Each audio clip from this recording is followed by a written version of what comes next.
I'm Kathy Kiley. I am an editor at Bloomberg Politics. I am also a member of the National Press Club, and I am a director of the National Press Club's Institute for Journalism. Now, I think a lot of people, I know for our TV audience, have heard of the National Press Club. You might think of it as a place where you hear very interesting luncheon speakers, or a place where journalists gather after deadline to exercise our elbows.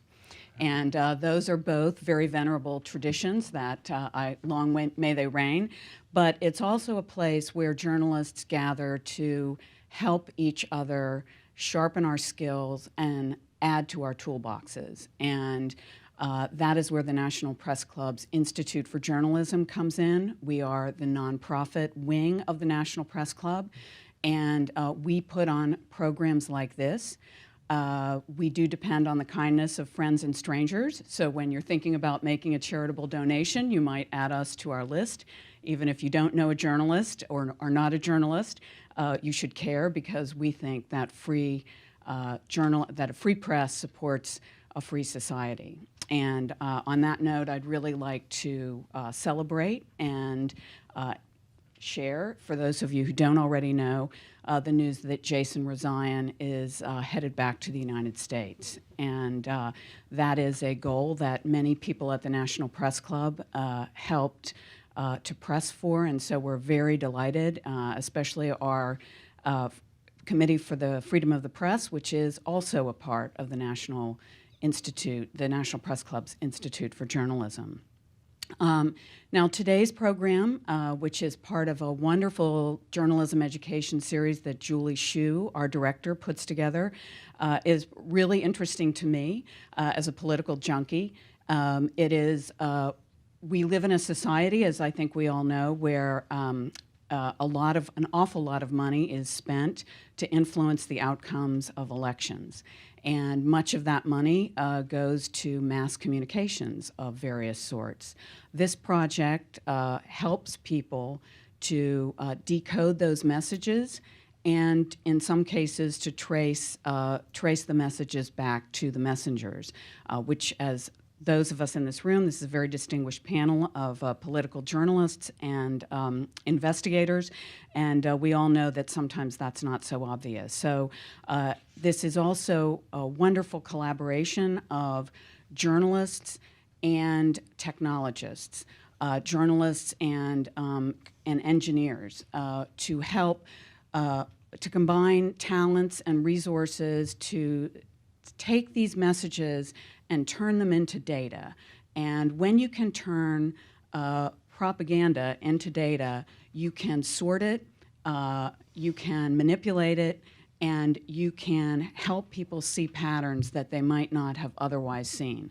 So this is really important work. It's very arduous work, and it's being done by some really, really smart people. And as a journalist, I'm really humbled by the technologists who have joined in this effort. So with that, I'll turn it over to Roger from the Internet Archive, which, like the National Press Club, does a lot more things than what it's best known for, which is probably the Wayback Machine and putting the Grateful Dead online. Got this one. Thank you very much. Great to be here with you. And as Kathy said about humbled, we are librarians, we are technologists, and we are humbled to be here with you and our journalists and other investigative partners. We're at the Internet Archive. It's the largest public digital library in the world at archive.org. We archive the web and have billions of pages available to look back in time. We have software, we have books, and we have television. We're recording a great deal of television, foreign and domestic, and in about 3.5 years opened up a television news research library.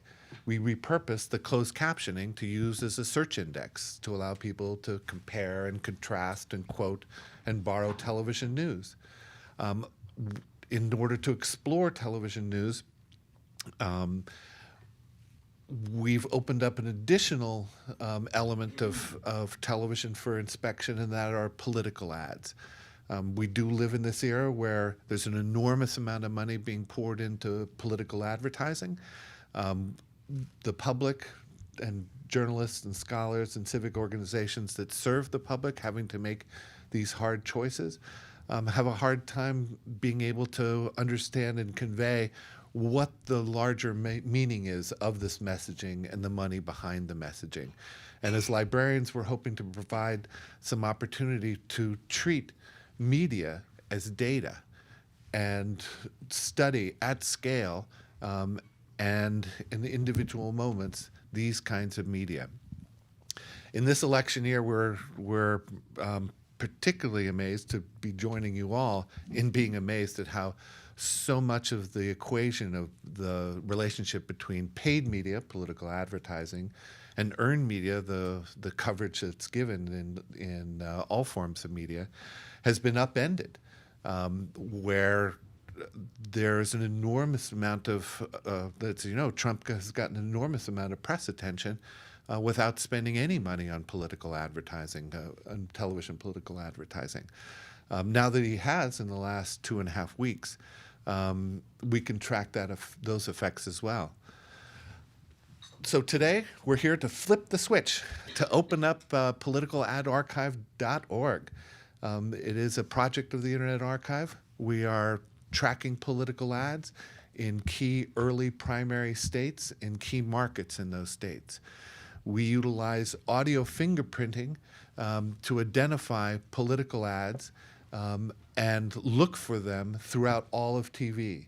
We surface television news, and you can see the context in which political ads occur in television news through our site. We also track political ads in entertainment and other programming. We don't surface that for inspection out of respect for the broadcasters, whereas we think news is very tightly coupled to open public interest access. And pardon me. This political ad archive, we track individual ads. We give you information about who's the sponsor of the ad. We dynamically link to organizations like Open Secrets that does fantastic research on who's behind the Political Action Committee and the various other flavors of sponsors who wrap who's behind in multiple layers of obfuscation. One of the reasons why we're using audio fingerprinting is because it seems most of the political ads are not captioned. We did an experimental study in the Philadelphia television market area during the fall elections in 2014 and found 70% of the political ads there were not captioned, which is a curious byproduct of the old school media mentality of people who are creating advertising, because obviously there's no politician in the world who would say, look, I'm going to spend a lot of money on this, but I want to make sure to exclude those who have a difficult time hearing. And we're going to exclude people in health clubs and in bars. Can we do that? Yeah, you can. So it's amazing that we've reached this juncture, and there's a wonderful public policy opportunity for the parties to get together and go, guys, we're going to make all our messaging accessible. But it's not. So we're using audio fingerprinting to detect these ads. It detects the ads as they are played in paid advertising slots. It also detects ads that appear in news. And once again, we have this opportunity to provide tools for researchers to study this earned media where their messaging is inserted within the news program, is part of the stories within news programs, which we're seeing a lot of, which is fairly exceptional. We're supported by the Knight Foundation, a Knight News Challenge, a collaboration between the Knight Foundation, the Democracy Fund, Rita Allen Foundation, and the Hewlett Foundation. The Democracy Fund has also funded outreach and training for journalists with our partners. And rather than going over in a great deal more detail than I want to do, I just wanted to say that we are, as I said at the outset, we're librarians and engineers working together to serve the public. So here today and ongoing, we need to hear from you all about what we can do to serve your interests and to serve your imaginations. Because what we're doing today, having flipped this switch on politicaladsarchive.org, is open a door to imagination and thoughtful inquiry and research. Thanks, Roger, for the overview. And we're going to turn, we have a wonderful group of partners here who are working with us to make this project, give it a lot more depth and resonance. And they're all going to talk a little bit about what they're observing in the election and what we hope to document on the new website, which is politicaladarchive.org, live today. And first up is Robert McGuire. He has the title of Political Nonprofit Investigator at the Center for Responsive Politics. The Center for Responsive Politics is a wonderful, wonderful resource, opensecrets.org, where they gather together all kinds of information about who's contributing to campaigns and investigate the connections between those groups. So, Robert, if you'd like to talk a little bit about the work you're doing, that would be great. First of all, thank you so much to the Internet Archive for having us here today. This is really exciting. We are particularly excited about partnering with the Internet Archive on this because finding out who is running ads, when they're running ads, how often they're running ads is such a crucial part, not only of, understanding the election as a whole, but in particular the area that I work in, which is dark money. So the Center for Responsive Politics, for those who aren't familiar, we're a nonpartisan nonprofit organization who we deal mostly in data, so lobbying data, campaign finance data. I'm going to focus specifically on dark money, and this is the way we refer to groups, 501c organizations, particularly social welfare organizations and trade associations, spending an increasing amount of money in elections without disclosing the sources of the funding. So, for example, in 2006, we had about $5.5 million spent by these kinds of organizations. That grew to more than $300 million in the last presidential election. And then on top of that, you have an additional 100 million or so, hundreds of millions, that is spent outside of windows that have to be reported to the Federal Election Commission. And that is where this kind of information is absolutely crucial. To that end, we work with the Wesleyan Media Project on reports about who's spending when, how many ads they're running. We work with the Internet Archive to try and do the same thing. We are processing Federal Communications Commission data to process and link filings up to the particular groups, standardize those groups so that people can, we get calls all the time saying, this group is running ads on my TV, they're telling me to vote for somebody, or they're insinuating that I should vote for someone, but I don't see them on your website. We're trying to make that possible. We're basically trying to do everything we possibly can to give people access to the information they need. And just in the last few minutes, I'm going to highlight two stories where ads were crucial. In October, we reported on a group called Carolina Rising. They spent effectively 100% of their money supporting a single candidate, Tom Tillis, who ended up unseating the incumbent Democrat in North Carolina. The group did so without reporting any of its donors. And we were able to use both FEC, Federal Election Commission data, and Federal Communications data to show, this is the ad, these are the ads that they reported, this is the total amount spent, but we can point to these ads and show that they were quite active before they started reporting to the commission. The same is true for a report we put out yesterday about a group called Oklahomans for a Conservative Future. This group was run by political operatives.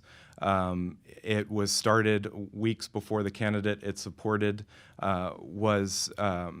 made his announcement that he was going to run for office.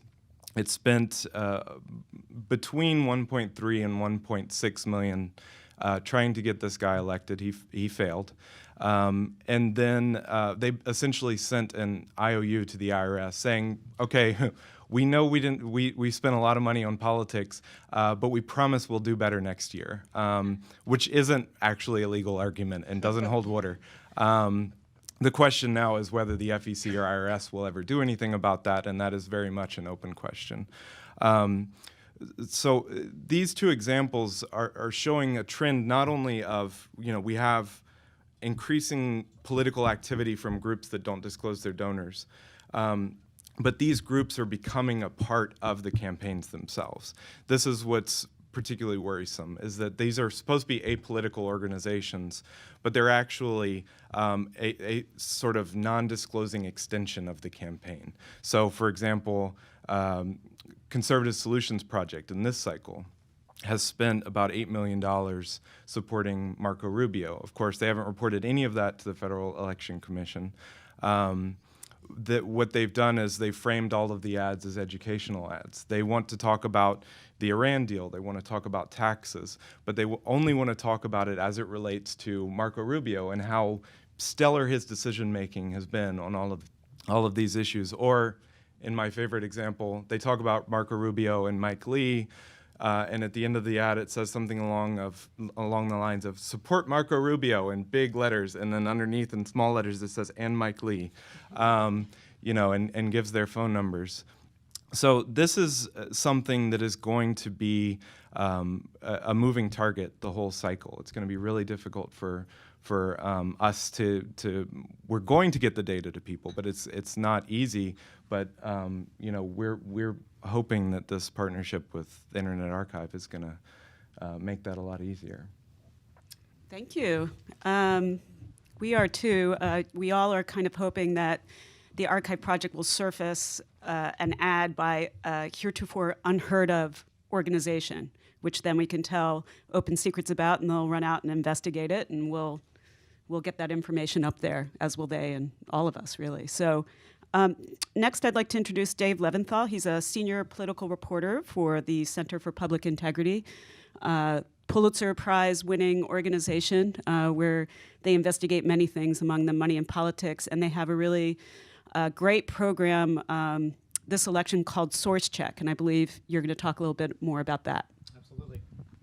Well, thanks for being here, and of course, you might be out there, a voter in Iowa, or perhaps a voter in New Hampshire, where the first caucus and primary are showing up, or South Carolina, Nevada, some of the early states, and you sit down tonight, you turn on Wheel of Fortune, or the Colbert Show, or Jimmy Fallon, and then it goes to a commercial break, and you see another political advertisement, and it has the same hallmarks as all the rest, ominous music and dark, shadowy figures, and at the end of it, it lists a name that you don't recognize, and it might be a name that's only slightly less ridiculous than Americans for Hamburgers or Citizens for Unicorns, and you're wondering, well, what is this group? So you go, like anyone would, to Google, and you type in the name of the organization, if you can even catch it in the midst of the advertisement, and you don't find much about them. Maybe a name of the organization and a couple of news articles about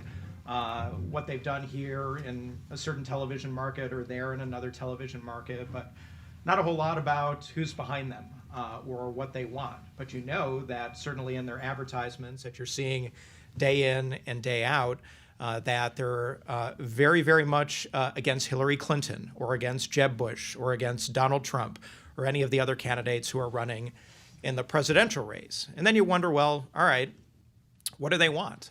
What's their point? What are they trying to get at? Why are they trying to influence this election that I'm soon going to be voting in that could very much change the trajectory of the entire presidential race? So at the Center for Public Integrity, we're a nonpartisan, nonprofit investigative news organization. We've launched a project for 2016 called Buying of the President 2016.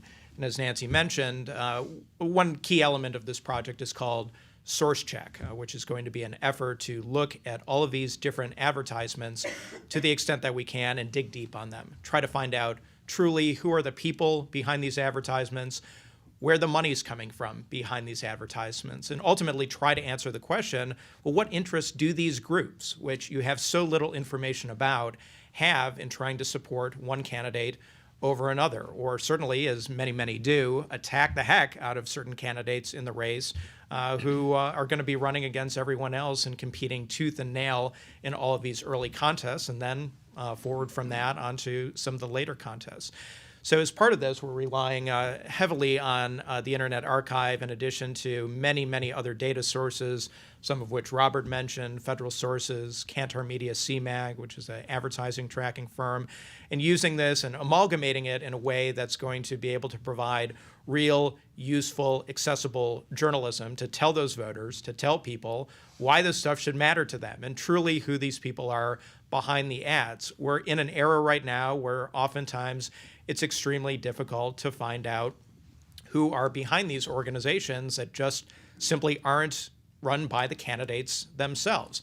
Sure, you have a lot of candidate committees, as they always have in every election, putting up television advertisements. But ever since a seminal Citizens United versus Federal Election Commission decision, which celebrated, if you can call it a celebration, some would, others wouldn't, its 6th anniversary yesterday, it has freed in a major way various types of organizations, be them political groups or, in many cases, nonprofit organizations that shouldn't have a primary purpose by law of engaging in political activity.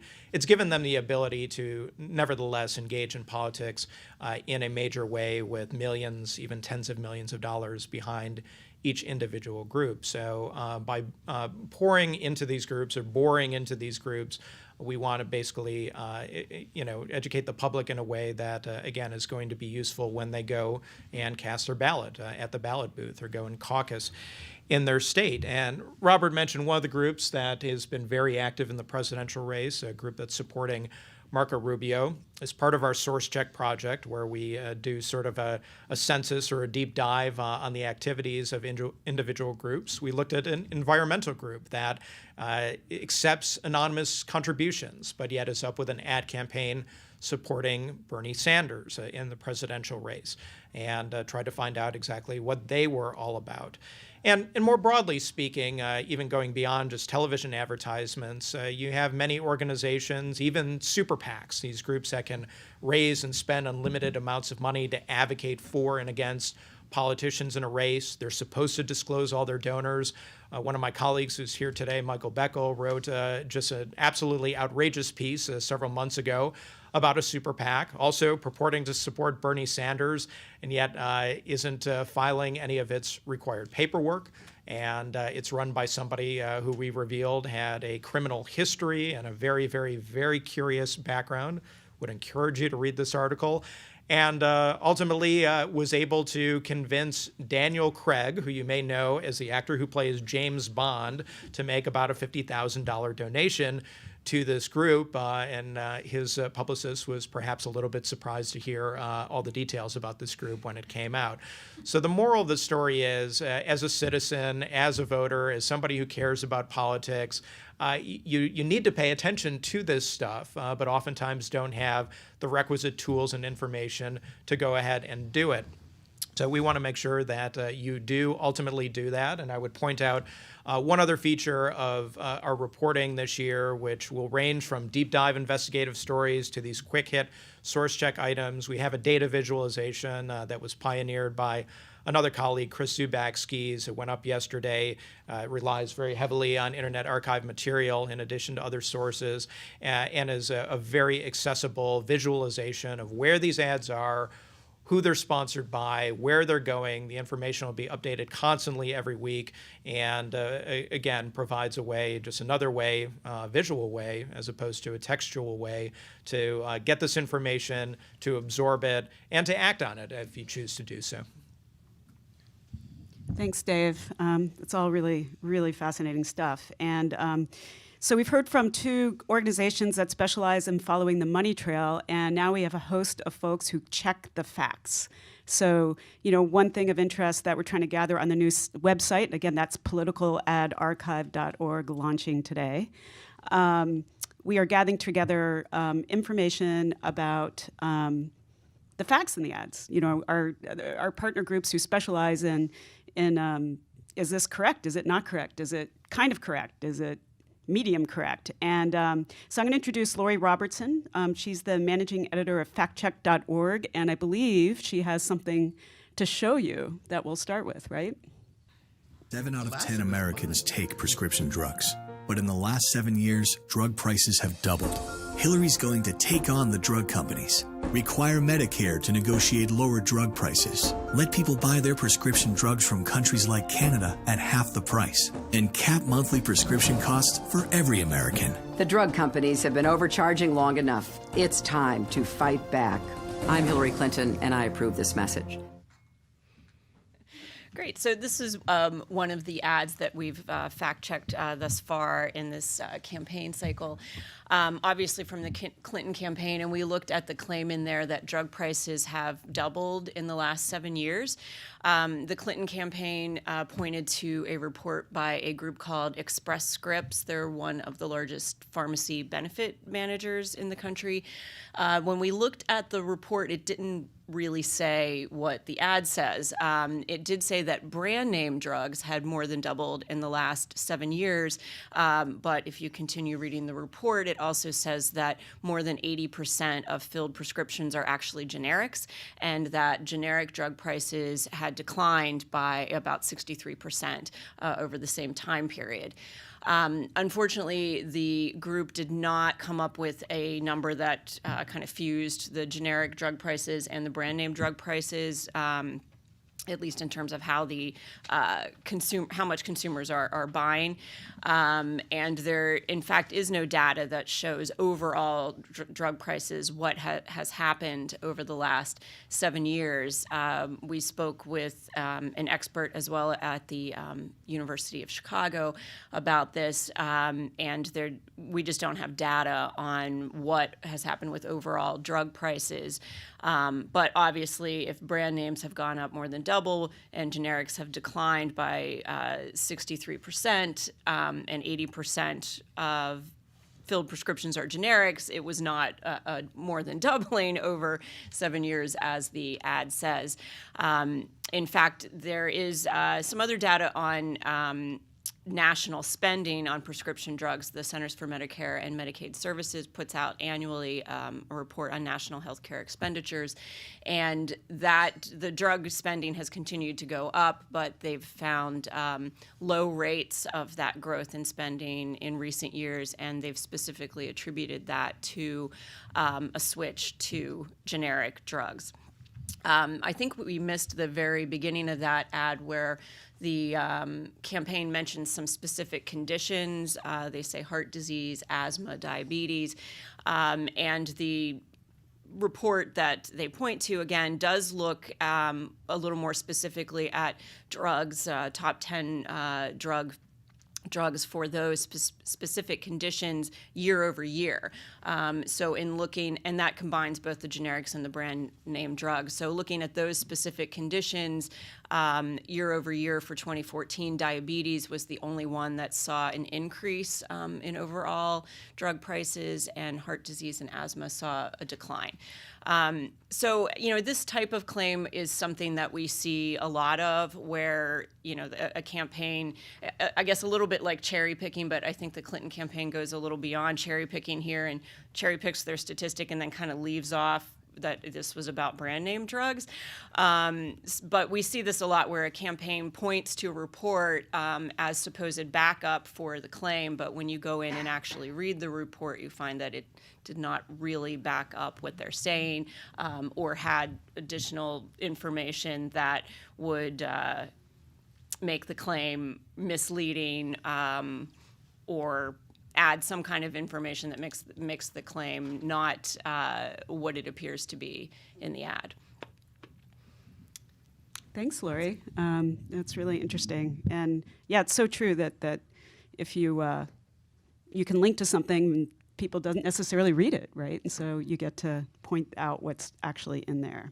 So next we're going to have John Greenberg, who is a staff writer at PolitiFact.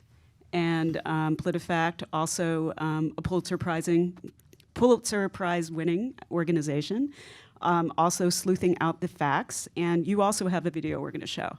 Yeah, well, let's go for it. Okay. This was Trump's first television ad. I mean Donald Trump, right? You know him. I'm Donald Trump, and I approve this message. The politicians can pretend it's something else, but Donald Trump calls it radical Islamic terrorism.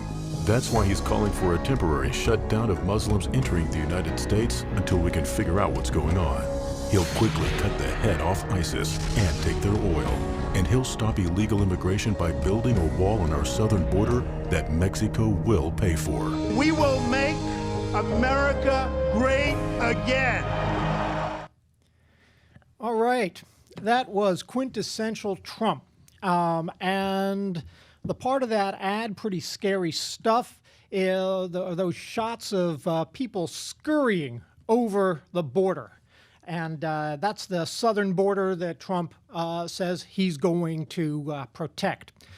So there's just small problem.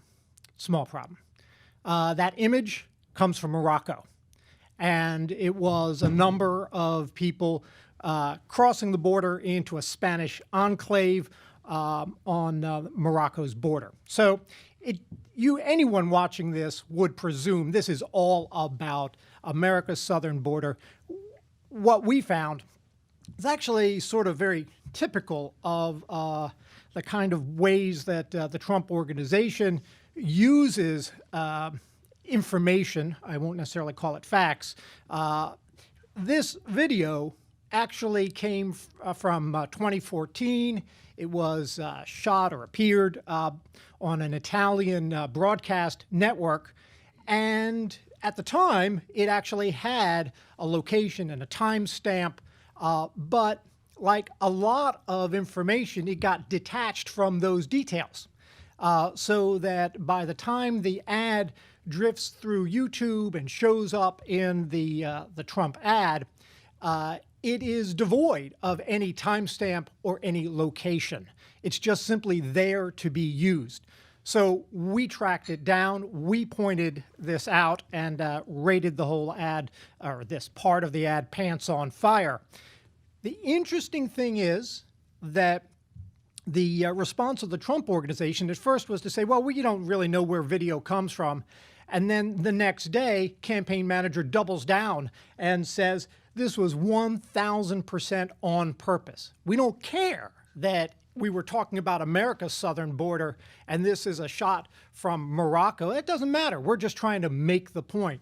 So we'll give them points for honesty on that point. But what we think is so important about the whole project now with the Internet Archive and tracking these political ads is we all know, the old line from Mark Twain about, rumor is halfway around the world before the truth gets its boots on. So a political ad, particularly in the general campaign, may show up in multiple states. And what we are interested in doing is working through our partnerships with NBC News, with Scripps television stations, with a number of outfits in Arizona, Ohio, Pennsylvania, Virginia. These are our affiliates, so that we can, if we identify, or if one of them identifies a political ad that has a factual error, all of them can be alerted because that ad may show up in their markets. And the fact check would be news to their audience.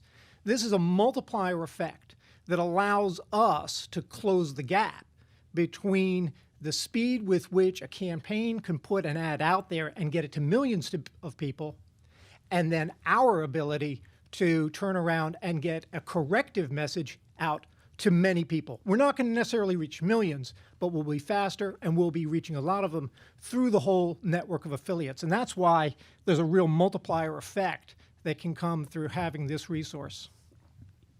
Thanks very much. So next we're going to hear from Michelle Lee, who's a reporter with the Washington Post fact checker, also has a video to show. Should I cue that up?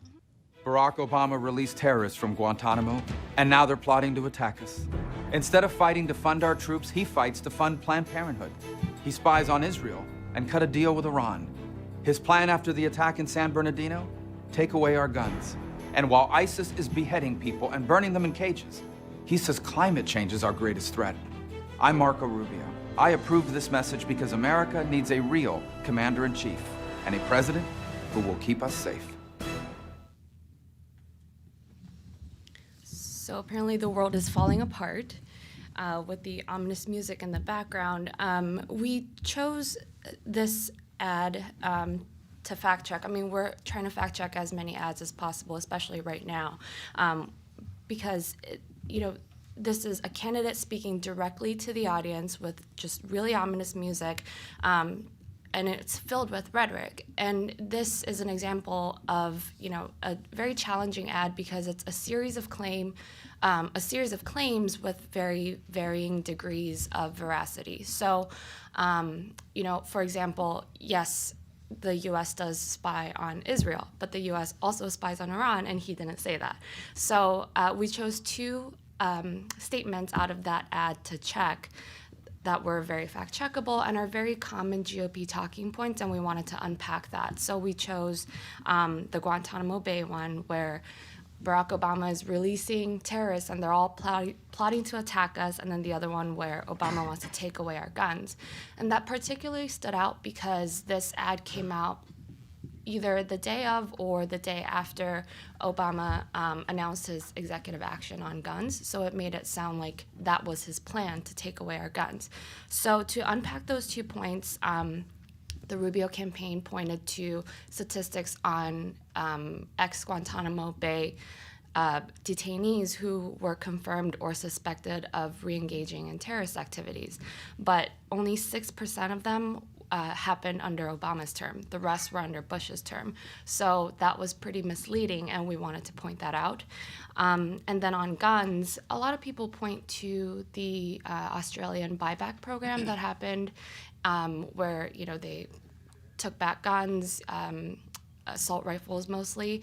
But the Rubio campaign didn't actually point to that. They just pointed to Obama's announcement on the executive action, which didn't mention Australian buyback at all. It actually didn't have a buyback plan. And so we noted that while Obama has praised the Australian buyback program, that's not a part of his executive action at all. And this idea that Obama wants to take away our guns, it's rhetoric, but it's not based in actual facts in his plan. So you may know that we rate our claims on a Pinocchio scale. I think there's a Pinocchio there. So it's from 0 to 4 Pinocchios, 4 being false. And in this case, the guns claim was clearly a 4 Pinocchio claim. The Guantanamo one was mostly like a 2, which is lacks context. You can think of it as half true if you're using the PolitiFact scale. And so we, evened it out with a 3 Pinocchios, which is mostly false. But we're just really excited to partner on this project because, as John said, it's so important to know about these ads that are being aired in markets that we're not even aware of. At the Fact Checker, it's me and Glenn Kessler. Our entire team is 2 people, and we can't be everywhere, so we rely on our readers a lot. Reader submissions, people sending us photos of ads that they're getting in their mail, sending us tips about ads that we're airing in their markets, and this just helps us be in more places at once. Thanks, Michelle. And so I just wanted to flash back. We have a number of really great partners who are joining us in this effort for the website we're launching today, the Political TV Ad Archive, politicaladarchive.org. And we've heard from some of them aren't here. We have newly joined our efforts are the Duke Reporters Lab out of North Carolina. We have a bunch of students at the ready who will be looking at the ads we surface and will be fact-checking them like crazy. We'll get their information up there. And the American Press Institute, who we're also partnering with to do some trainings, thanks to the Democracy Fund. And then again, you've heard from OpenSecrets.org, the Center for Public Integrity, PolitiFact, FactCheck.org, and the Washington Post Fact Checker. And now we're going to get kind of more into the nuts and bolts of how we built this project, how we built this site. And there's a small army of people who are not present in this room who help make this possible. And But I would say at the head of it are a couple people in this room, one of whom is in the audience but will be around to answer questions. And she is Tracy Jaquith, who's the architect of the TV archive at the Internet Archive. And unlike me, probably had AV Club and many other things in her college application. And so she will be available also to speak. And then I'm going to introduce Dan Schultz, who is a senior software engineer with us, and he has built the back end of this thing. And he's going to talk a little bit more about how he did that in terms that we can all understand. I hope so. Yeah. Thanks, Nancy. So today we've been talking a lot about the content and the data side of the political ad archive, but I want to draw attention to something that might not be as transparent, which is that everything powering this data set, everything we built and everything we're using is free and open source. And so we're hoping that a lot of people out there who are excited by the project will not only use our data, but might actually use some of our code and maybe even contribute back to it because we're continuing to improve it. We built a system to find copies of known political ads, and it's called the Duplatron. And from the perspective of a computer, there's actually nothing special at all about a political ad. It's just a piece of video that can be found inside bigger pieces of video. And video is a lot of data, so it's kind of slow to find matches. So the way the Duplatron finds these copies is through a process called audio fingerprinting. And audio fingerprinting involves taking a sound, breaking it into thousands of tiny pieces, like less than a second long, and then summarizing those pieces. And in the summary process, the trick is that only the most noteworthy and important pieces of that little snippet get kept. A lot of the noise gets thrown away.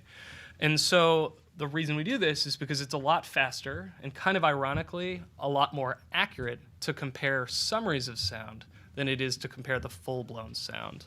And that's what allows us to process millions of minutes of video at a time. So the collection of all these little summarized pieces is called an audio fingerprint. And we're using a free and open tool called AudFprint to do the generation and to also do some of the exploration. So in practice, we get an hour of TV content from Tracy's pipeline, which we then, the first thing we do is summarize it into an audio fingerprint. Then we compare that fingerprint for that hour with all the fingerprints of the political ads we've seen and registered in our system. And anytime we find an overlap, if that overlap is long enough, it gets flagged as a copy of a political ad, and pretty soon that shows up on the political ad archive as an increased count. And when you download the data, you can see the channel, the market, the time of airing, and the length of the airing as well. As we're moving forward in this project, we're working really hard to make the Duplatron faster, which means we'll be able to process even more content because we're regularly adding new channels to what this system is watching.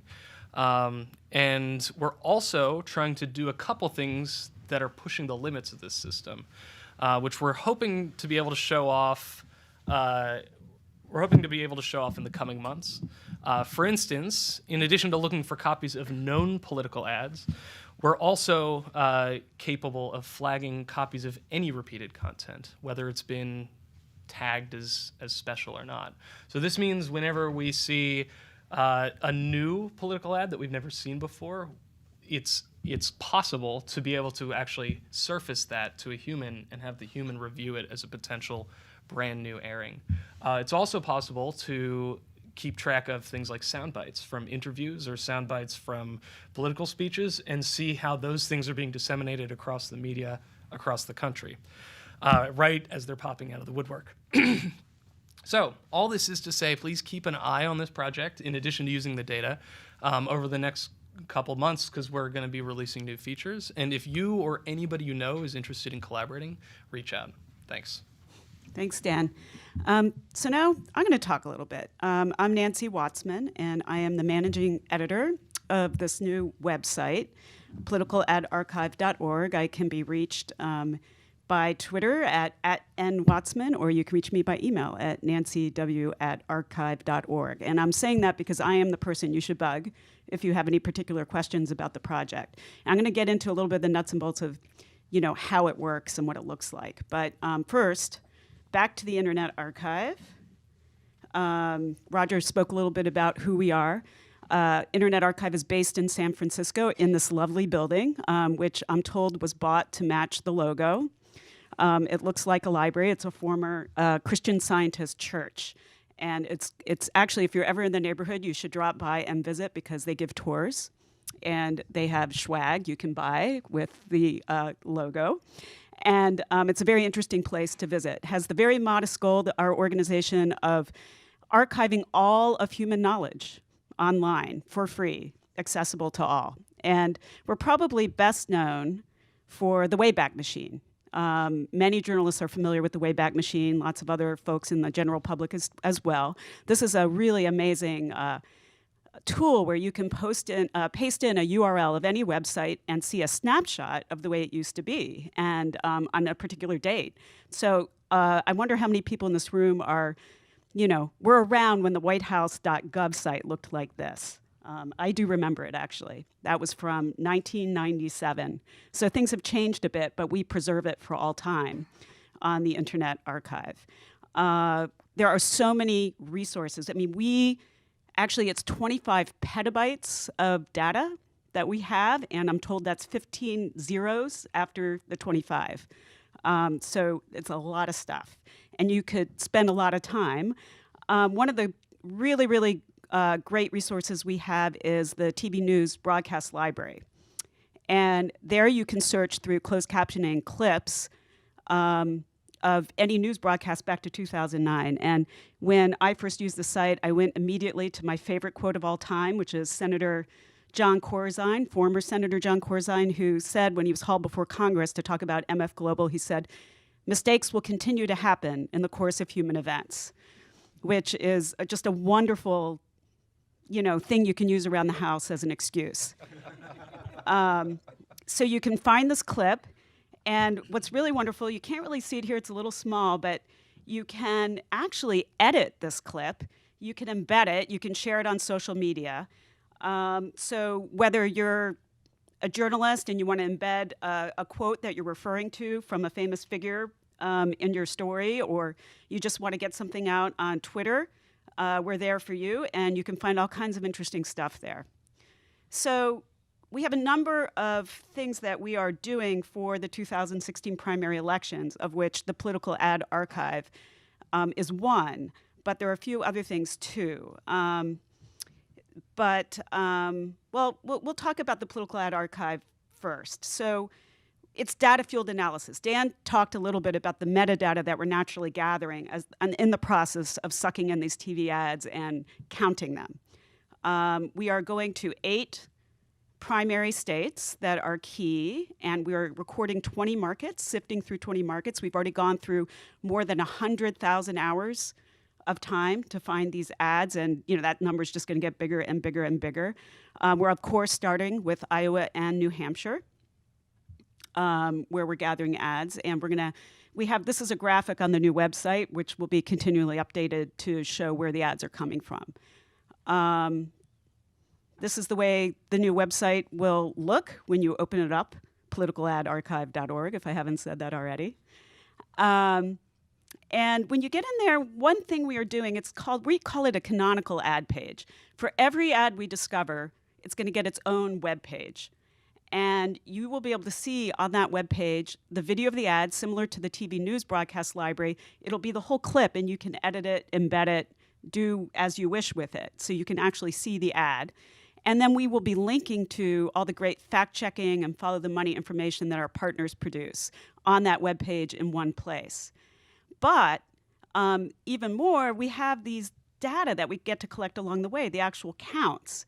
So, you'll be able to see under the ad how many times it's aired, where, and when. So it's, if you go back to the classic reporting who, what, why, where, when, we're going to give you who aired the ad, who's targeted in the ad, in other words, which candidates are mentioned, and who sponsored the ad, the name of the group, the Committee to Save Puppies, or whatever it is. What the ad itself is. You can view it and embed it, where the ad aired, on which station, and in which town or city, and when exactly the ad aired, how often it aired and during what shows. And we actually are also using PolitiFact's subject index to track the subjects covered in the ad. And also, we're recording the message of the ad, whether it's generally a pro ad, just entirely pro the candidate, or an entirely against the candidate, or whether it's mixed message, like it's saying this candidate is horrible and I'm great, or I'm great and this candidate is horrible, or those 5 candidates are really bad, but I'm the best.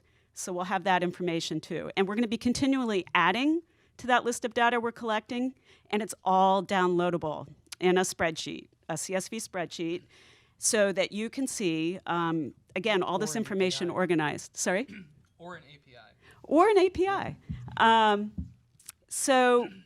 But what we're the library. So we are not interpreting what we're seeing, we are presenting it.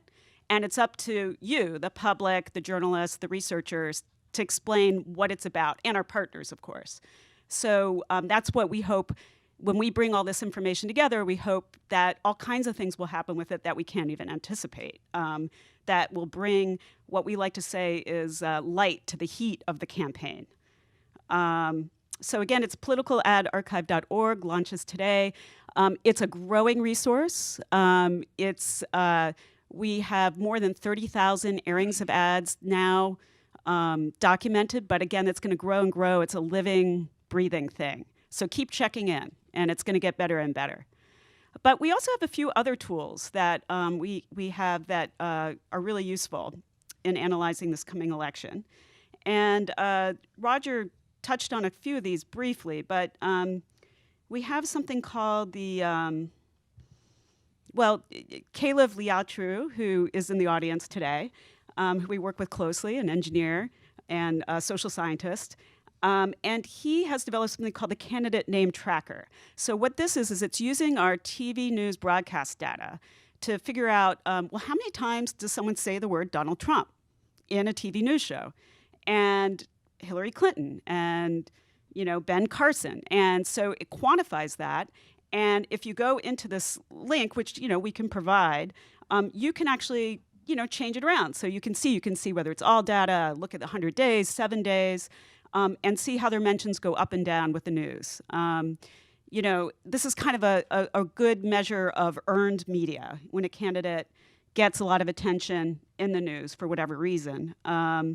And it can be really useful. Like, we did this chart right after the first Trump ad. Well, actually, I correct myself. The Trump ad on immigration had not yet aired.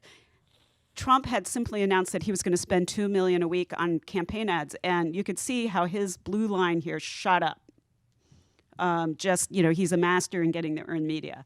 So this is a way that you can track that kind of thing.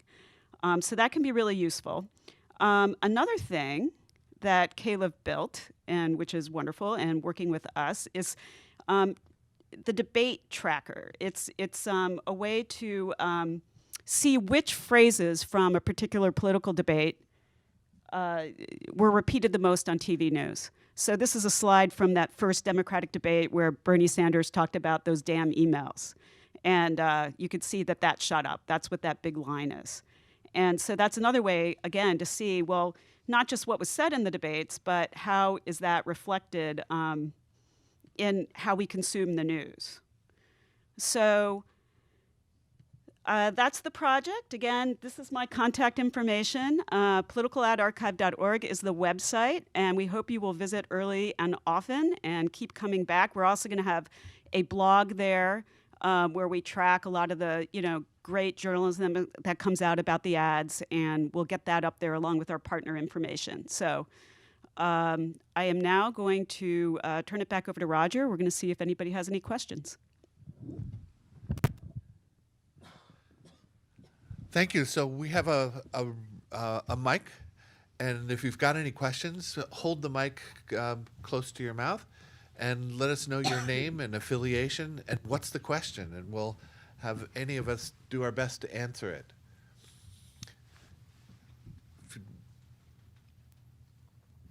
Hi, Craig Holman with Public Citizen. I'm trying to figure out how extensive the political ad TV database is.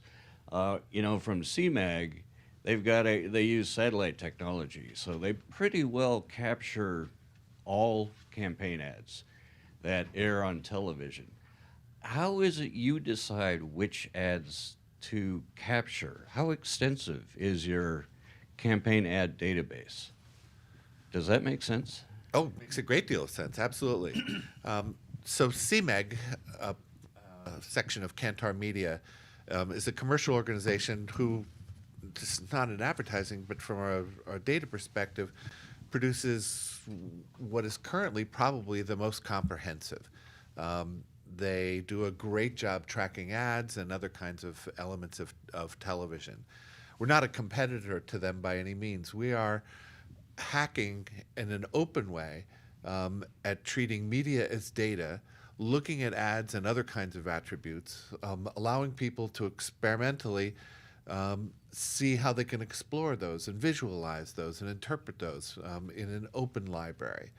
So if we were to look at comprehensiveness and widespread coverage, CMEG is, from my personal perspective, is clearly the best.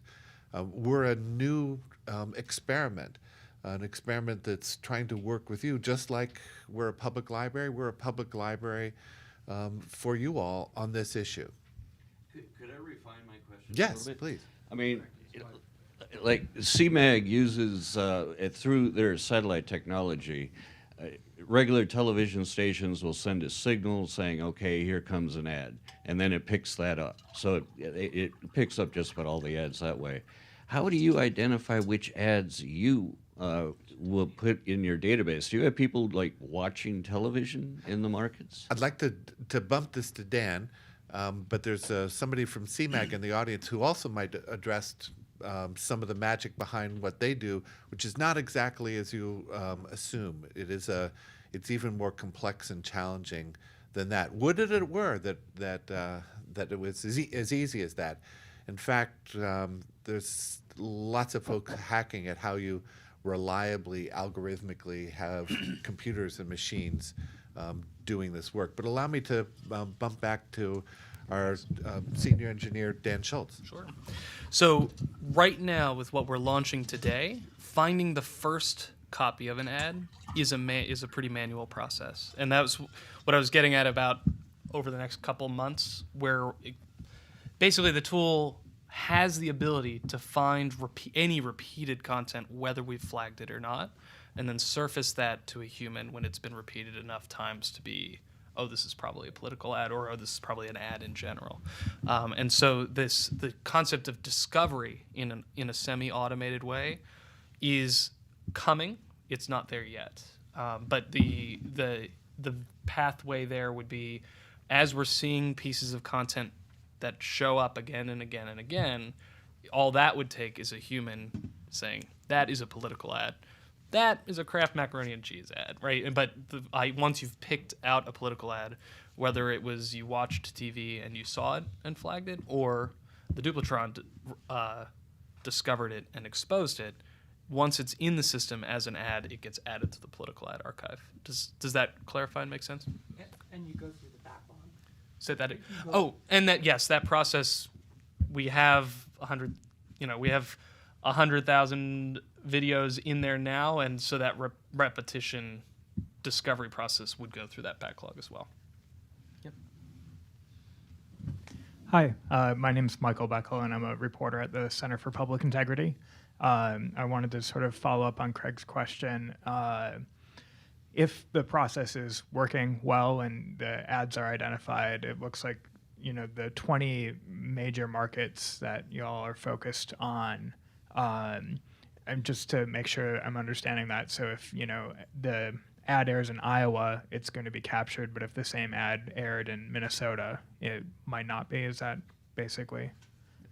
That's true. Yeah. If it's and so then within those states, these key battleground states like Iowa, New Hampshire, Florida, Ohio, do you have a sense of, have you captured 98% of ads that you think are airing, or 90%, or the extent to which these markets that you picked do relate to the viewers in those states receiving those messages, if that makes sense? We don't know yet. We've just flown open the doors, and first time this has ever been done in this kind of public fashion. So we'll be looking at the data to see and exposing it all to get a sense of how comprehensive we are, what we've missed. We have noted that there's a couple versions of ads. One where it may be the same voice actor with the lower timbre, or it's a different voice actor. Our system is accurate enough to pick up that this is different. So that was a surprise to us, and we expect, and as you can imagine, we welcome those sorts of surprises.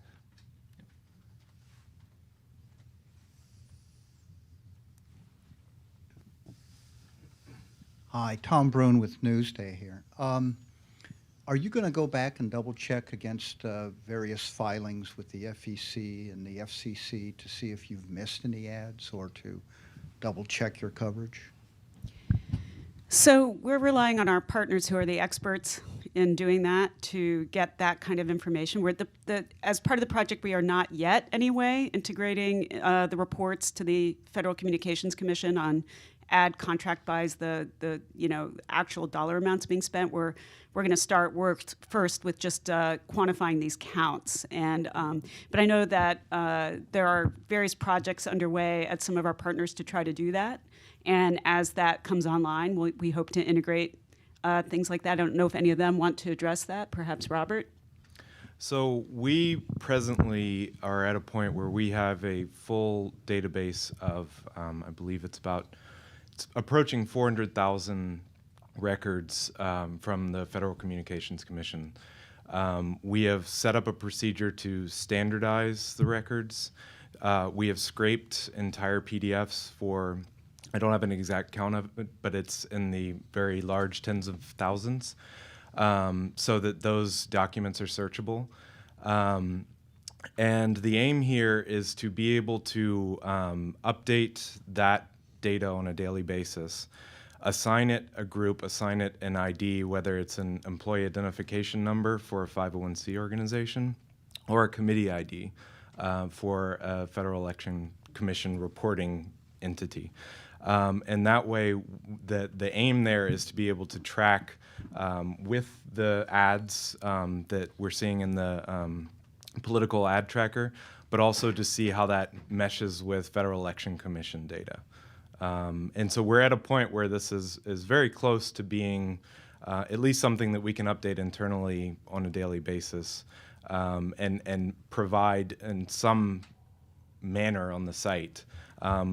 Whether that's at least just going to, if you see an ad by Patriot Majority that doesn't have a Federal Election Commission report, you can at least come to us and say, here, by date, by station, are the reports that Patriot Majority or Crossroads GPS or any of these groups have filed with the FCC.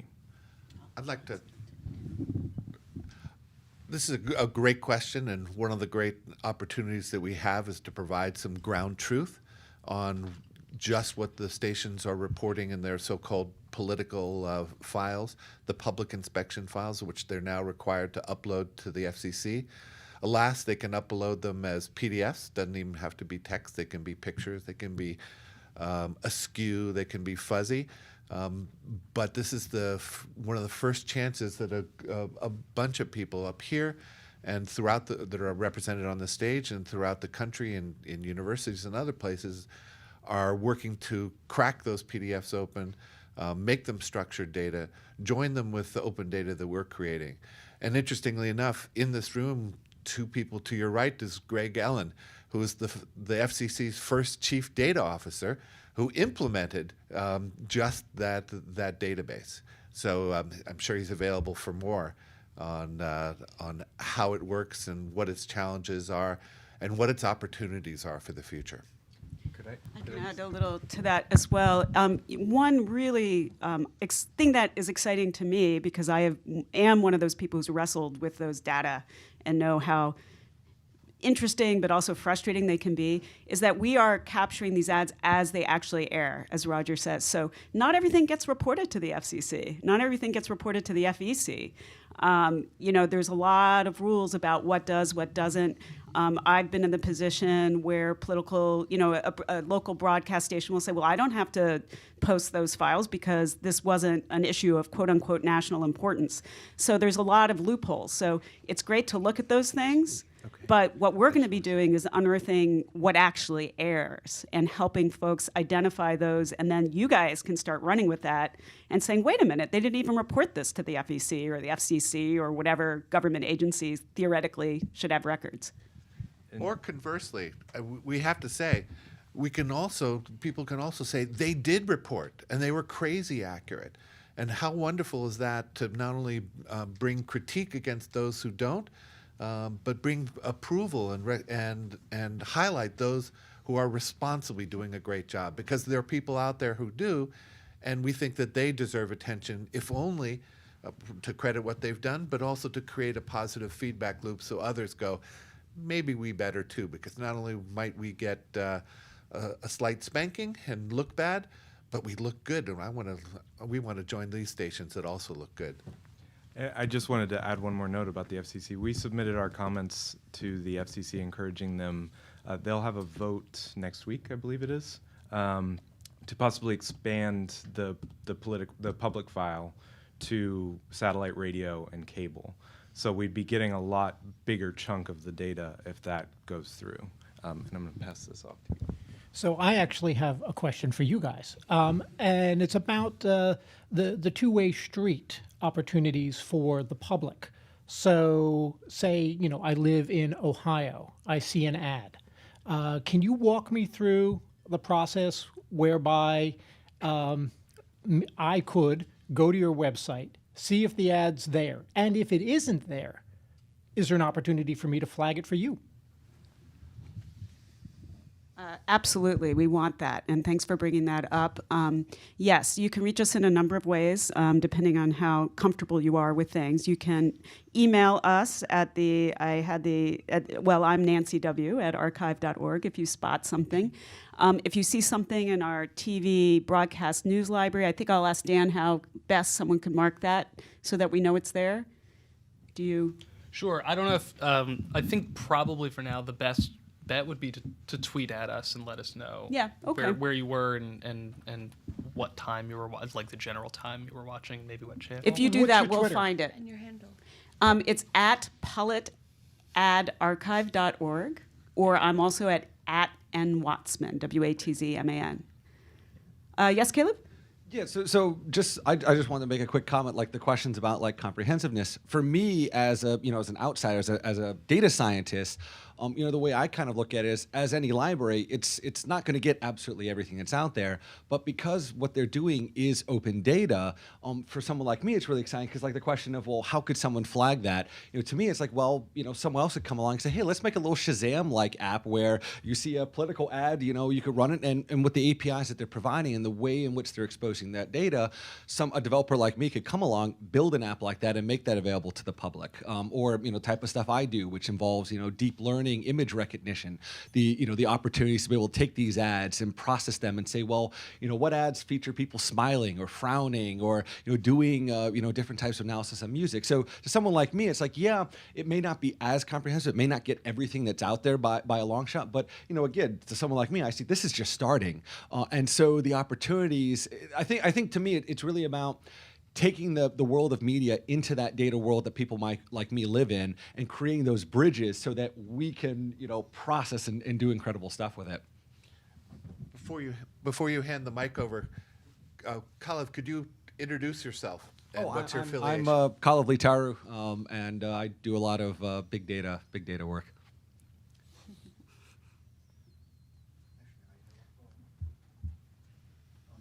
Actually, just two quick questions. What's the turnaround when an ad first appears and when it'll show up on your site? Mm-hmm. And the second thing is did I hear this right? You're not including cable. You're just doing public or right. commercial airwaves or whatever. So we are Our goal is to get ads up at least 24 hours after they air.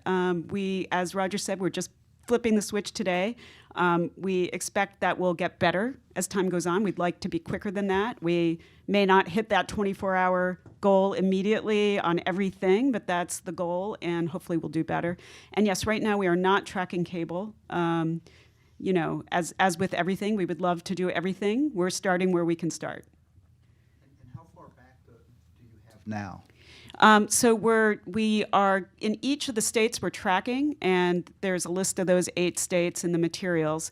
We're trying to get 2 months of television preceding whether it's the caucus or an election. So we've been recording in Iowa and New Hampshire for quite some time, and we're moving on to other states such as Colorado, Nevada, South Carolina, North Carolina, Florida, Ohio, Virginia. I think that's the list. Yes, Tracy? Or I just wanted to point out that we are tracking about 20 to 30 cable channels in San Francisco. So if it did have national coverage, an ad, we would actually end up tracking and fingerprinting it. Okay. But the answer is generally right for the markets we're tracking. Also, this is sort of a lead, but Nancy, could you explain a little bit about how we're manually finding ads now by maybe subscribing to feeds and things like that, and looking at things that are getting pushed from campaigns? Because yes, I mean, right now we're doing a combination. As Dan said, we have both a human and the duplatron process, right? So the human process is, again, I mentioned there's an army back in San Francisco and in other places. So folks are actually scouring the public channels on YouTube and other spots where candidates post ads or super PACs post ads, et cetera. So when we see them there, we're loading them into our site so we can create those fingerprints. And once we create a fingerprint, again, we're golden, except when in those very interesting situations where we don't find matches because the ad as aired is a little bit different in sound quality than the ad as posted. But those in themselves can become stories. The one that really brought that to our attention was actually the Trump immigration ad. The voice that we captured, as we like to say, in the wild from where it aired on TV, the voice was, I believe, lower. The narrator's voice was substantially lower, or at least enough lower that it did not match to the YouTube copy we had. But then we were able to find a copy. I mean, because we had the copy in the wild, we can create that fingerprint. Now we're hoping what that will lead to is really great things where we can distinguish between ads that are earned media and ads that are paid media. Because when broadcast news airs those ads, often they'll use the YouTube copy. So that way, we're not quite there yet, but hopefully we'll be able to distinguish between that and tell folks, oh, you know, this ad as a paid ad aired this many times, and it was also repeated on this many news broadcasts. Just to clarify, a little quotidian point, but we're librarians and you're journalists, so we're all comfortable here. The broadcast in the wild ad was a higher timbre, and the YouTube ad, as posted the first, was a lower register. Are there any more questions? Yeah?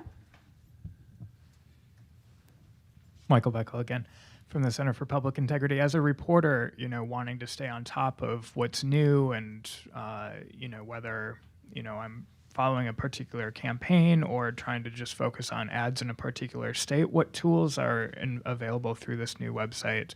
You know, the Sunlight Foundation, for instance, has different alerts and things that I can subscribe to. Are there going to be features like that, or is there, you know, one landing page that, you know, I should go back to over and over, that kind of thing? So the landing page, politicaladarchive.org, our Twitter feed are good to monitor for now. As one of the features we hope to add in the future, we do hope to build an alert service of some sort, you know, whether it's something you subscribe to or some sort of feed that you get to see the latest ads aired. But for right now, the best place to do that is to go to the website. Dan, do you have anything to add? All I'll say is when I mentioned if anybody wants to collaborate or wants to use this stuff, the data or the code, reach out to me at Slifty on Twitter. Reach out to Nancy on her handle or the archive. The point is, this is a living, breathing project. So when you have something that would be useful to you, we need to know about it because then we can build something around it. So.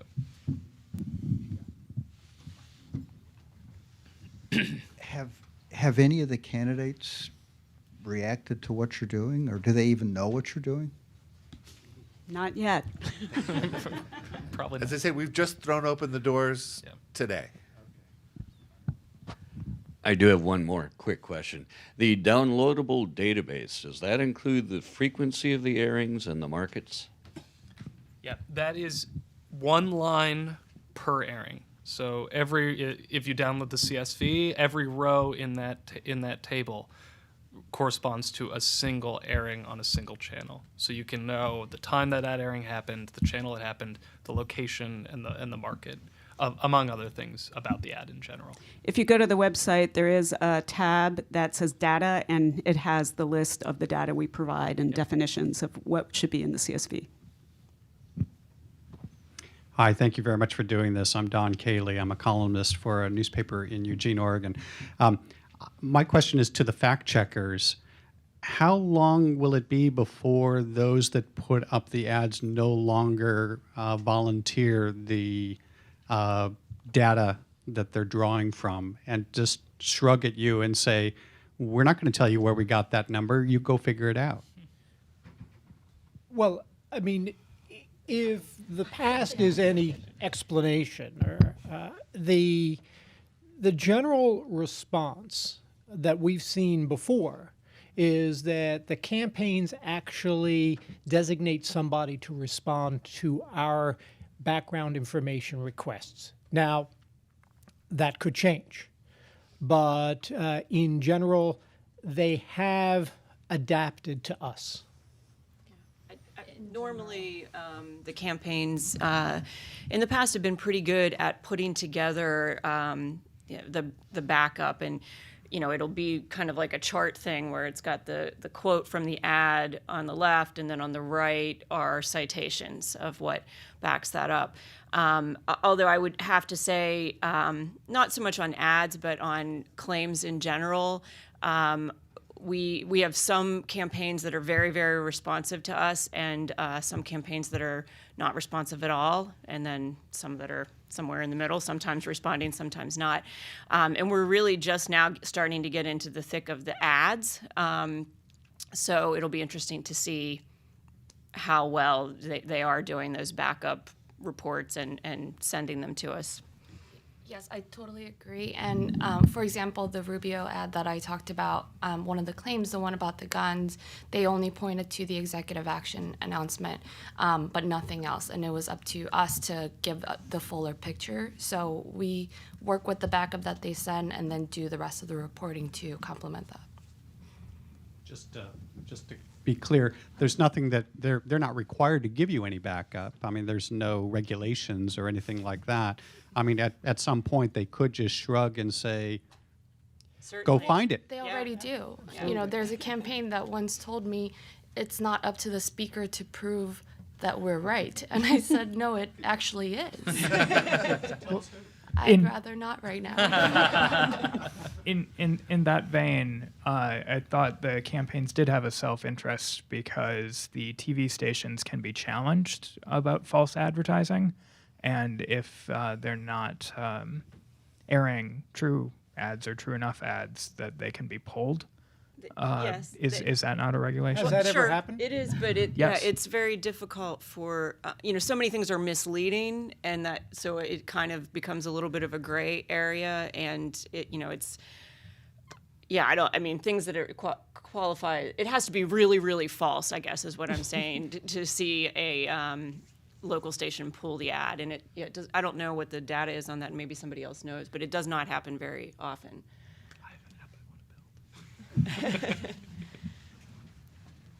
Well, could I ask a question of the fact checkers? One thing that I found interesting looking at nonprofits that aren't actually nonprofits is that when you look at their mission statements, they're often saying, our purpose is to educate the public. We're an educational organization, and we've on many occasions used the fact checkers reports to say, this well-funded organization that's running thousands of ads is running false ads repeatedly, and we're pointing to the research that y'all are doing.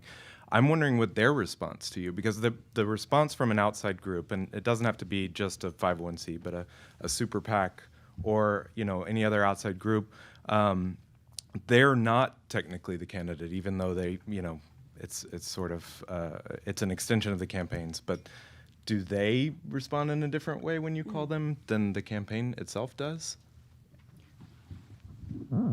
It all depends on the group. I mean, some of them are large. They want to have a presence, and so for whatever reason, they will be responsive. But others, no. You can sometimes try to reach somebody and get absolutely nowhere. Is that generally your experience, guys? Yeah, and I mean, some of the groups are even hard to get a hold of, and I mean, I'm sure you've found that too. You go to their website and it's like a P.O. box and no phone number. But others are emailing us, and we have a contact person, and they're pretty aggressive in terms of being in touch with media. Thanks. Are there more questions? One super quick. I realize there was a question earlier about if somebody sees an ad in the wild, how can they find it in our site? And we answered the question of how they could report one, but the way you would find it is there's a search bar at the very top, and you could just type either the name of the candidate or the name of the sponsor if you happened to catch it at the end, and and we should say the URL for that. It's archive.org/TV. Right. And you'd want to search for something that was captioned instead. Actually, I'm referring to the search on Political Ad Archive. Oh, okay. Yeah. But Sorry. but that too. If it's there. Yeah. Right. Mm-hmm. I wanted to offer just an interesting sort of little meta commentary. Marshall McLuhan, who said, the medium is the message. Well, one of the interesting things in areas that get inundated with political ads, and it used to be they bought mostly in news slots, and now they're buying without. We did an experiment in the Philadelphia television market in the during the fall 2014 elections, and there was a governor of Pennsylvania, representatives, members of the House of Representatives from areas in Pennsylvania and New Jersey that were up, and there's a lot of dark money flowing around. And we were collaborating with the University of Delaware, and they were asking an interesting question, which was, so local news is making money hand over fist and airing in a great deal of ads, sometimes up to, I think the maximum was like 13 30-second ads over a single 30-minute program, 30-minute local news program. Well, what they discovered is something that's kind of disturbing, and that is instead of the medium becoming the message started becoming the medium itself. And they looked to see, well, did the local news programs reflect editorially on any of the content of the ads that they were airing back to back with all the news that they were airing? And sadly for our republic, their number was the ratio between substantive political reporting on the ads or just about the campaign. There wasn't any campaign in the market area. There wasn't a political horse race, substantive political ads, substantive political reporting against the amount of time devoted to political advertising within those news programs. 40-1. 40 minutes of political advertising for every 1 minute of substantive political reporting on the elections in the region. Because we offer this service, this scholarly group was able to ask this question, answer it soundly, and because it's an open archive, anybody can go back and reflect and do their own sort of accounting. Thanks. Are there any other questions? We have a few more minutes before we break. Yeah, I mean, if not, I might ask a few. Yeah, I'm just interested again to hear from the fact checkers. If you've done other elections, if this is not your first time doing it, whether you're seeing any big differences in the ways that candidates are saying things, or I'd also be interested in kind of a Another question, do you notice a lot of differences between the ads that are sponsored by the candidates themselves or the ones that are sponsored by outside groups? Well, I'll take the second part. I mean, it's kind of a generalization, but we do see more negative or harder hitting attacks, however you want to define that, from the outside groups than we do from the candidates themselves. And it's kind of like it's easier, I guess, for those groups to make more controversial claims, perhaps, or more a more negative claim because they're just some name of some group, whereas the candidate is standing directly behind that ad and that claim. So that would be one kind of difference that we see there. I think back to 8 years ago, I was in Iowa right around this time, a little earlier, covering the caucus for the Dallas Morning News where I worked, and the notion of a super PAC or a nonprofit coming into the Iowa caucuses and spending millions upon millions of dollars on TV ads or digital ads or even canvassing or some of the core functions of a campaign would have been nonsensical, in part because super PACs did not exist and nonprofits did not have the types of powers that they do quite in the way that they have now. So on a very, very basic level, it just shows that in less than a decade, the campaign environment, the battleground, if you will, has shifted so markedly, not to be unrecognizable, but in a way that's quite profound, and in a way where you can't make really apples to apples comparisons in a meaningful way to the election that Barack Obama was running against Hillary Clinton at that time, and the one that Hillary Clinton is now running against Bernie Sanders, or for that matter, any of the Republicans 8 years ago, to the ones today. And I think oftentimes we're so enmeshed in the moment, and we're focused on everything that's happening now. To take a step back just for a moment and look at what was just happening years ago and how different it is really shows how 2016 is a unique political animal unto itself, and that we've moved in for better or for worse, in a very different direction than we were going in 8 years ago. Yeah, and on that note, it might be a good point. When I started on this project, one of the things I did was I went to archive.org and I found old political ads, from the 60s, from the 70s. And what struck me was that a lot of those ads back then were really, honestly, they were the candidate talking to the camera about what I'm going to do about energy policy. It was amazing how just kind of straightforward and non-slick they were. And then, of course, along came the Daisy ad, the famous Daisy ad that is on the archive. You can find it. And that was the ad that the Johnson campaign did that famously showed a little girl with a daisy, and then there's a kind of a nuclear explosion. Well, on the Republican side in particular, the vast majority of ads, our data shows that the vast majority of ads, at least on the Republican presidential side, are being sponsored by so-called outside organizations, the super PACs, the nonprofits. So you have a situation there in particular where it's not the candidates talking to the voters, it's not the candidates committee that's the sponsor of the ad.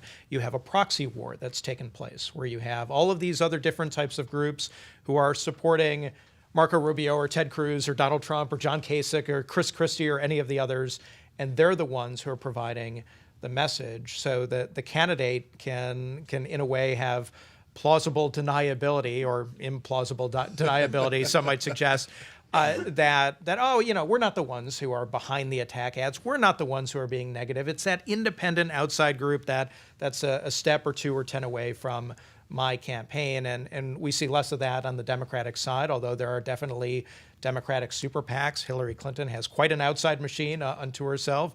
And even Bernie Sanders, who says, I hate super PACs and outside money is horrible and I would reform the whole system. And that's the basis of his campaign.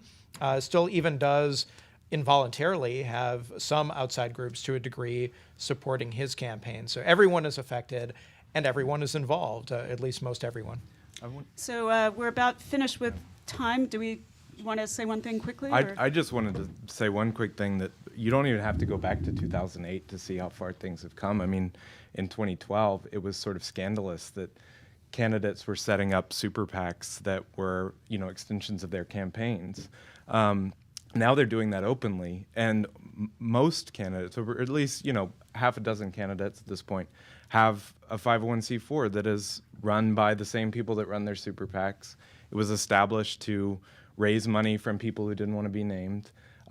These are, not only do you have the unlimited extension of the campaign, but you have the unlimited undisclosing extension of the campaign, which did not exist in 2012. This is the first presidential cycle we've ever seen that. So the changes are coming incredibly quickly. Mm-hmm. So Roger, would you like to say a few concluding words? Yes, from a librarians and archivists perspective. So we're trying to create this resource that's available to help citizens help make sound choices when confronted by an enormous amount of money and an inundation of messaging, and making these choices this year that affect themselves, their families, their communities, the world around us, and will affect posterity for decades to come. From an archivist and librarian perspective, looking down that timeline, one of the great things about capturing as much as we can now on the web, on TV, and so many other different media types is that the greatest insight will come via hindsight, 5, 10, 20, 50 years from now. So we are trying to invest in the future of the capability of insight for generations to come in an era when so much is digital and so much is being lost at every moment. We're trying to strive to meet the needs of people now and help people reflect back on what we did. And it's not all bad. What did we do good? Where was there great success? And where did we go so wrong? Thank you. Thanks for coming out.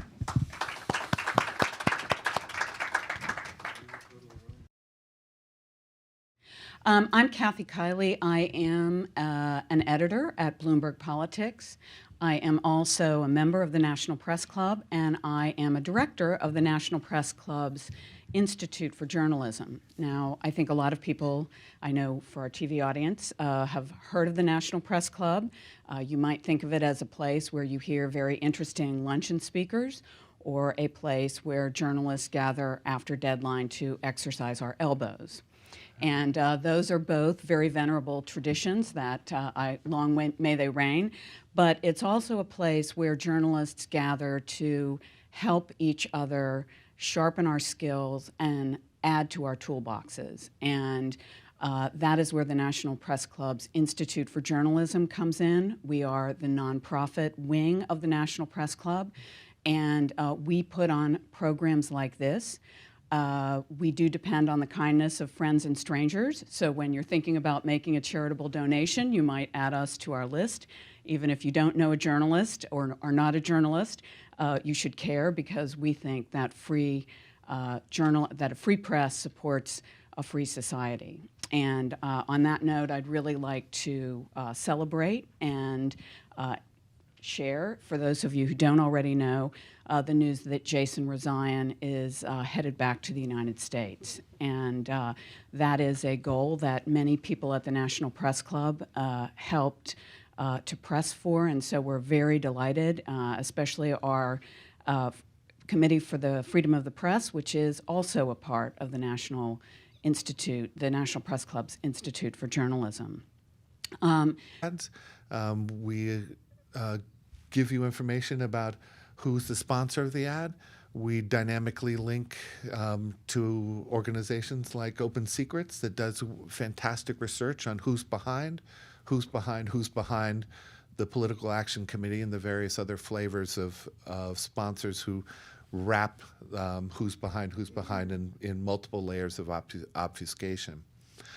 One of the reasons why we're using audio fingerprinting is because it seems most of the political ads are not captioned. We did an experimental study in the Philadelphia television market area during the fall elections in 2014 and found 70% of the political ads there were not captioned, which is a curious byproduct of the old school media mentality of people who are creating advertising. Because obviously there's no politician in the world who would say, look, I'm going to spend a lot of money on this, but I want to make sure to exclude those who have a difficult time hearing.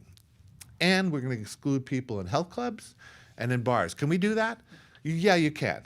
So it's amazing that we've reached this juncture, and there's a wonderful public policy opportunity for the parties to get together and go, you know, guys, we're going to make all our messaging accessible. But it's not. So we're using audio fingerprinting to detect these ads. It detects the ads as they are played in paid advertising slots. It also detects ads that appear in news.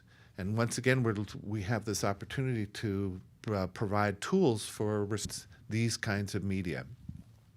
In this election year, we're particularly amazed to be joining you all in being amazed at how so much of the equation of the relationship between paid media, political advertising, and earned media, the coverage that's given in all forms of media, has been upended, where there's an enormous amount of, Trump has gotten an enormous amount of press attention without spending any money on political advertising, on television political advertising. Now that he has in the last 2.5 weeks, we can track those effects as well. So today, we're here to flip the switch, to open up politicalarchive.org. It is a project of the Internet Archive. We are tracking political ads in key early primary states and key markets in those states. We utilize audio fingerprinting to identify political ads and look for them throughout all of TV. We surface television news, and you can see the context in which political ads occur in television news through our site. We also track political ads in entertainment and other programming. We don't surface that for inspection out of respect for the broadcasters, whereas we think news is very tightly coupled to open public interest access. And pardon me. This political ad archive, we track individual ads. Best known for, which is probably the Wayback Machine and putting the Grateful Dead online. Got this one. Thank you very much. Great to be here with you.